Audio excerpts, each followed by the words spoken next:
আমার সকল বন্ধুদের গুড মর্নিং জানিয়ে আজকের ব্লগটা শুরু করলাম। এখন বেজে গেছে 7:45 মতো। উঠেছি 5:30টার সময়। কিছু কাজ আমি সেরে নিয়েছি। আর আজকে হচ্ছে গুরু পূর্ণিমার দিন। তো গুরু পূর্ণিমার দিন একটু আমি ব্যস্তই থাকি, কারণ বাড়ির সব কাজ করে গুরুদেবের কাছে গিয়ে একটু প্রণাম করে আসি গুরুদেবকে। সেই জন্য একটু দেরি হয় আমার তো কাজগুলো করতে। তারপরে আমি যাই গুরুদেবের কাছে। তো আজ ভাবছি গুরুদেবের কাছে বিকেলের দিকে যাব। তো বিকেলের দিকে যখন যাব তখন সকালে কাজগুলো সেরে নিয়েছি, আর কিছু কাজ এখনও বাকি আছে। তো দেখতেই পাচ্ছ কাপড়গুলো সব কালকে ভেজা ছিল, বিকেলের দিকে বৃষ্টি হয়েছিল। তো কাপড়গুলো আমি একেবারে মিলে রেখে দিলাম, কারণ সকালেও আজকে বৃষ্টি হয়েছে। আর সকালে বৃষ্টি হওয়ার পর একটুখানি যখন বৃষ্টিটা কমলো আর রোদ দিয়েছি হালকা মতো, তখন জামা কাপড়গুলো মেলে দিলাম এই দিয়ে। আর ওইদিকে কলোনিতে চলছে হরে কৃষ্ণ নাম। আজকে যেহেতু গুরু পূর্ণিমা সেই জন্য। তো মনে হয় তোমরা শুনতে পাচ্ছ আওয়াজটা, শুনতে পাবে। আর এখনও আমার অনেক কাজ বাকি আছে, এখনও দেখো ফুলগুলো তোলা হয়নি। দেখতেই পাচ্ছ এখনও ফুলগুলো তোলা হয়নি।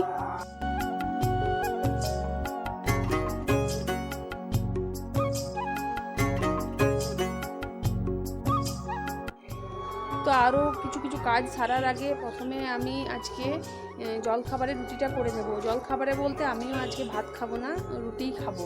কারণ গুরু পূর্ণিমা যেহেতু আমি ভাত খাই না আজকের দিনে, তো রুটিই খাবো আমি। তো চলো প্রথমে ওইটা সেরে নিই, তারপরে তোমাদের সামনে এসে কথা বলছি।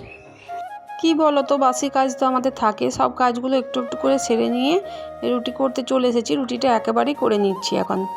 আর আরেকটা কী হয়েছে জানো, এখন আজকে গুরু পূর্ণিমার জন্য তোমাদেরকে তো বললাম আমি আজকে রুটি খাই অনেক কিছুই খেতে পাই আজকে, মানে ভাত মুড়ি ওগুলো খেতে পাই না। তো আজকে আমি রুটিই খাবো। তো সেজন্য একবারে বেশি করে বানিয়ে নিচ্ছি।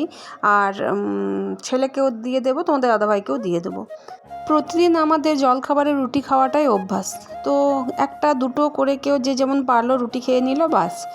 আর মুড়িটা হয় একবার করে খাওয়া সন্ধ্যের দিকে। তো কোনো দিন তাও আবার রুটি থাকলে রুটিই খেয়ে নিই, মানে খুব যে আমাদের মুড়িটা চাই তার কোনো মানে নেই, না হলেও চলবে। তো রুটিটা আমার সম্পূর্ণ করা হয়ে গেছে। তারপরে দেখো মায়ের জন্য জলখাবারে করছি একটু চিড়ে সেদ্ধ। তো কতটুকু চিড়ে সেদ্ধ করেছি দেখো, মা এটাও খাবে না, হয়তো 2 চামচ মতো খাবে বাস, তারপরে ফেলে রেখে দেবে। তো এখন মা কিছুই খেতে পাচ্ছে না, তোমরা তো জানো কদিন থেকেই বলেছি। তো আজ একটুখানি সুস্থ আছে আগের থেকে, তো তাও এখন খেতে পারছে না, খাবে একটু একটু করে। ওষুধগুলো শেষ হলে তারপরে খাওয়াটা ঠিক আবার আগের মতো হয়ে যাবে। অনেকগুলো কাচার ছিল জানো, প্রতিদিন আমার কাচার জড়ো হয়ে যাচ্ছে। কী করব, কাচতে তো হবে। তো সেজন্য সামনের দিকে থেকে এনে বাড়ির দিকে রেখে দিলাম যে কাচবো একটু পরে। আর সব কাজগুলো যেন তালগোল পাকিয়ে যাচ্ছে। তোমাদের সাথে কথা বললাম, তারপরে চলে গিয়েছিলাম রান্নার দিকে। রান্নাটা না সেরে নিলে অনেকগুলো কাজ আছে, হবে না। তো কাচার আছে, এখনও ফুল তোলা আছে, এই যে ফুল তুলবো।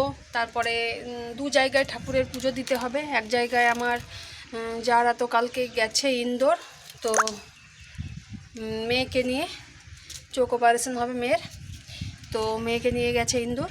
তো সেটা এক জায়গায়, মানে যাদের ঠাকুর ঘরে, আর আমার উপরে ঠাকুর ঘরে। ফুল তোলা হয়ে গেছে, কাপড় ভেজানো হয়ে গেছে, ঘরগুলো ঝাঁটা দেওয়া হয়ে গেছে। এবার বাইরেটা ঝাঁটা। তো ভাতটা ফুটছে আর ভাতটা ফুটিয়ে রেখেছি, ডালটা এখন ফুটছে। তো এখন উঠোনটা ঝাঁটা দেবো। তো চলো ঝাঁটাটা দিয়ে আসি আর কাপড়গুলো কেচে নিই। আজকে আমি ট্রাইপডে কোনো কাজ তোমাদেরকে দেখাতে পারছি না, প্রচণ্ড ব্যস্ত আছি আজকে, সেই জন্য দেখাতে পারছি না। তো তোমাদের সাথে কথা বলে এরকম কাজগুলো আমি শেয়ার করছি। দেখো যতই বলি ব্যস্ত আছি, কিন্তু ব্যস্ত থাকলেও আবার মনটাও চাইছে না, তাই সামান্যখানি একটু ট্রাইপডটা রেখে তোমাদের সামনে আমি এই ঝাড় দেওয়ার ভিডিওটা শেয়ার করছি। অনেকটাই বেলা হয়ে গেছে, এত বেলাতে কোনো দিন উঠোনে বা বাইরে ঝাঁটা দিতে নেই, কিন্তু কি করব, একা হাতে সব কাজ সামলে উঠে পারছিলাম না।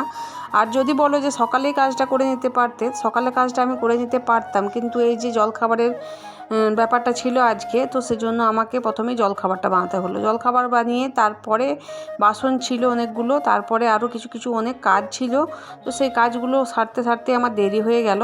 তারপরে ভাবলাম যে আজকে কাঠের জালে রান্না হচ্ছে, জানো, দেখতেই পাচ্ছ আমার উনুনে ডালটা বসানো আছে। তো ডালটা হয়ে গেছে, একটুখানি গরমের জন্য রেখেছি।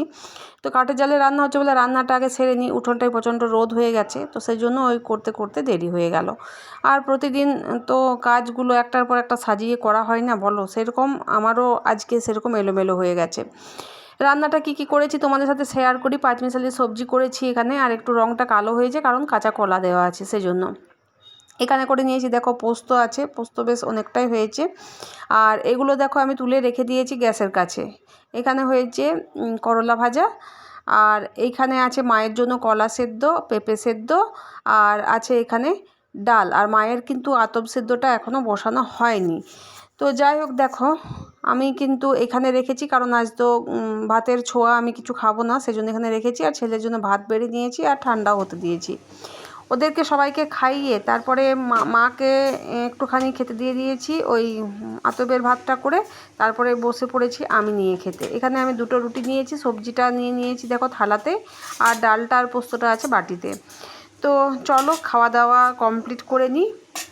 খাওয়া দাওয়া কমপ্লিট করে এক্ষুনি আবার কিছুক্ষণ পরেই বেরোবো, আধ ঘন্টা পর গুরুদেবের বাড়ি। তো বাড়িটা তোমাদের সাথে শেয়ার করা হবে না, চলো এখানে আজকের ভিডিওটা আমি শেষ করছি। দেখা হচ্ছে তোমাদের সাথে নেক্সট ডে নেক্সট ব্লগে।